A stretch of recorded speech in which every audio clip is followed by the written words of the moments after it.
वाढत्या उन्हाळ्यात पक्ष्यांचा आधार बनवूया आणि घरच्या घरी रिकाम्या बाटल्यापासून असे बर्ड फीडर बनवूया आणि आपल्या अंगणात वृक्षावर आणि बाल्कनीत लावून पक्ष्यांचा आधार बनवूया.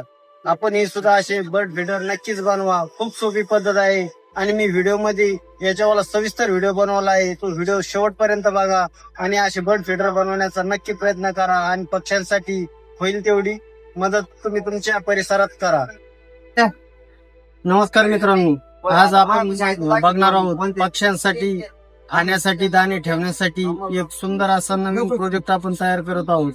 खूप सुंदर आहे आणि हा प्रोजेक्ट बनवण्याचं एकच मुख्य कारण आहे की तुम्ही सुद्धा हा प्रोजेक्ट बघून जर घरी बनवला तर पक्ष्यांसाठी खाण्याची चांगली व्यवस्था करता येईल. त्याच्यामुळे मी तुम्हाला प्रोजेक्ट कसा बनवायचा हे तुम्हाला साध्या आणि सोप्या पद्धतीने समजणार आहे. त्यासाठी लागणार आहे आपल्याला एक थम्सअपची बाटलीची ट्रान्सपरंट असायला हवी, जेणेकरून की त्याच्यातून आपल्याला पक्ष्याला दाणे पूर्णपणे व्यवस्थित दिसतील. त्याच्यासाठी एक आपल्याला छोटी प्लेट लागत आणि थोडे स्क्रू आणि 2 कांड्या.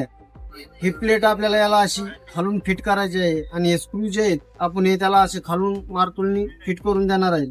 आणि ह्या ज्या काड्या आहेत त्याच्यासाठी आपल्याला इथं 2 छिद्र पाडून त्याच्यात ह्या काड्या फिट करायच्या आहेत आणि इथं थोडे थोडे छिद्र ठेवून हे करत आहे. जसं की मी एक बनवलेला आहे, हे बघा ही बाटली आहे आणि ही प्लेट याला खालून फिट केली आहे आणि याला छिद्र पाडून ही काड्याच्यात अशी राहील आणि याला सुद्धा छोटे छोटे असे छिद्र पाडलेले आहे, जेणेकरून याच्यावर बसून त्याच्यातले दाणे खाता येतील. आणि खालून सुद्धा एक काडी लावलेली आहे आणि ह्या बाटलीला खाली सुद्धा इथं असे छिद्र पाडलेले आहेत, जेणेकरून आपण जे वरून आता धान्य टाकणार आहोत ते धान्य याच्यातून खाली प्लेट मध्ये सुद्धा येईल आणि इथून सुद्धा खाता येईल. आपण त्याच्यात आता धान्य भरून बघू कसं असतं ते.